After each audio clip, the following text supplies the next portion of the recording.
అయితే వాళ్ళు ఏమంటున్నారంటే మీరు రాజస్థాన్ స్టేట్ లో పేపర్ లీక్ కాలేదా, కర్ణాటకలో పేపర్ లీక్ కాలేదా, రాజస్థాన్ లో పేపర్ లీక్ అయితే మీరు తీసుకున్నట్టు చర్యలు ఏంటి సార్? जो मैंने समझा है आपका पेपर लीक जो हुआ है ये देश के कई कोने में हुआ है और ये बात सही है कि राजस्थान में भी ऐसा हुआ था, लेकिन हम लोगों ने इस मुद्दे को उठाया। मैंने खुद इस इशू को अपनी पार्टी में उठाया और मुझे बताते हुए आपको कुछ संतोष है कि हमारे कहने के बाद अखिल भारतीय कांग्रेस कमेटी एआईसीसी ने सरकार को बोलकर एक नया कानून बनाया है। उस कानून में there is a provision for life imprisonment. Anybody caught with paper leak accusation if proven will be given punishment up to life imprisonment. ये देश में पहला प्रदेश है जिसने लाइफ इम्प्रिजनमेंट का हमने क्लॉज डाला है to act as a deterrent. मैं फिर बोलता हूं, किसी भी व्यक्ति को, किसी भी सरकार को, किसी भी नेता को अधिकार नहीं है नौजवानों के भविष्य से खिलवाड़ करने का। तो हमने स्ट्रिक्ट कानून बनाया है ताकि भविष्य में ऐसा ना हो।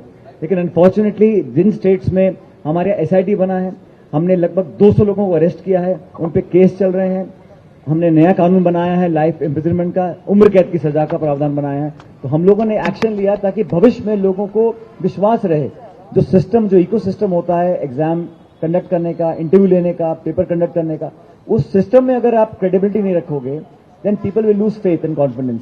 सो young people they must have faith and confidence in the system that we generate. Unfortunately in this state I don't think there is any caring about paper leak हुआ, उसका कितने लोगों को पकड़ा, किसको सजा हुआ, उसके तार कहां जुड़े हुए थे। मैंने खुद बोला था पेपर लीक में अगर कोई तार कहीं भी जुड़ा है, कितना बड़ा व्यक्ति हो, कोई भी हो, उसको सजा मिलना चाहिए। हमारे यहाँ पे हम लोग काम कर रहे हैं। अनफॉर्चुनेटली इस स्टेट में मुझे लगता नहीं कि बहुत सीरियसली कोई इसके ऊपर काम कर रहा है।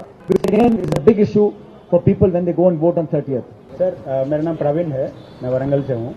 सर अभी जो कुछ भी नोटिफिकेशन रिलीज हुआ, लोग लोग आ रहे कि कोर्ट में केसेस डाल रहे, ये नोटिफिकेशन अच्छा नहीं है, इसमें पूरा लूप होल्स है, इसीलिए पूरा लोग क्या है कि एग्जाम्स लिख रहे, मगर उन लोग वेट कर रहे रिजल्ट के लिए।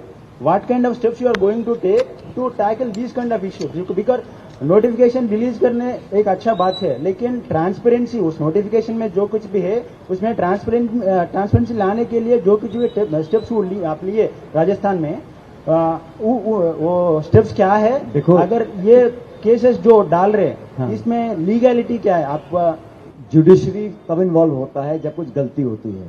अगर सरकार का और कमीशन का इंटेंशन साफ है, ट्रांसपेरेंट वर्किंग है, तो जुडिशरी इंटरफेयर नहीं करता है।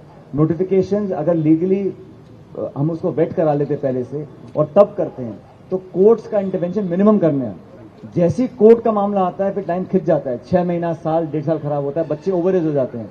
तो हम कोशिश करते हैं कि कोर्ट्स का इंटरवेंशन मिनिमल रहे।